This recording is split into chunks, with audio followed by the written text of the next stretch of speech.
උදාර මනුස්සකම. අපිට ලබා දුන්නේ සහෝදරත්වය.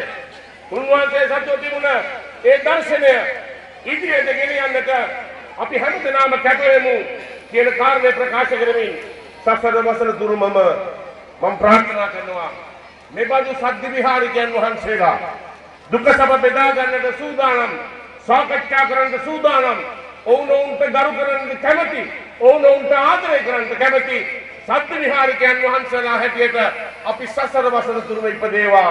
අවසර බුදුන් දැක අමා මහ නිවන් සම්පත ලබා ගැනීමට හේතු වාසනා වේවා.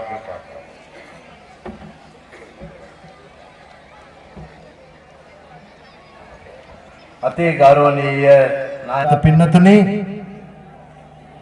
සකීය ධර්ම ශාස්ත්‍රඥානීන් පරපුරක් අවදි කළ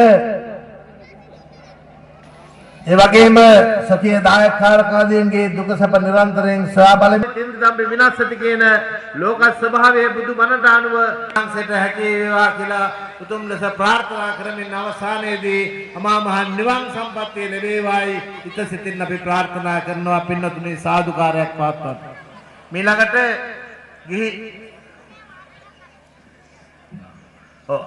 ඊළඟට අපේ ධම්මරත්න හාමුදුරන් වහන්සේ දන්නනවා 7 දවසේ මේ මයික්‍රොෆෝනේ බාර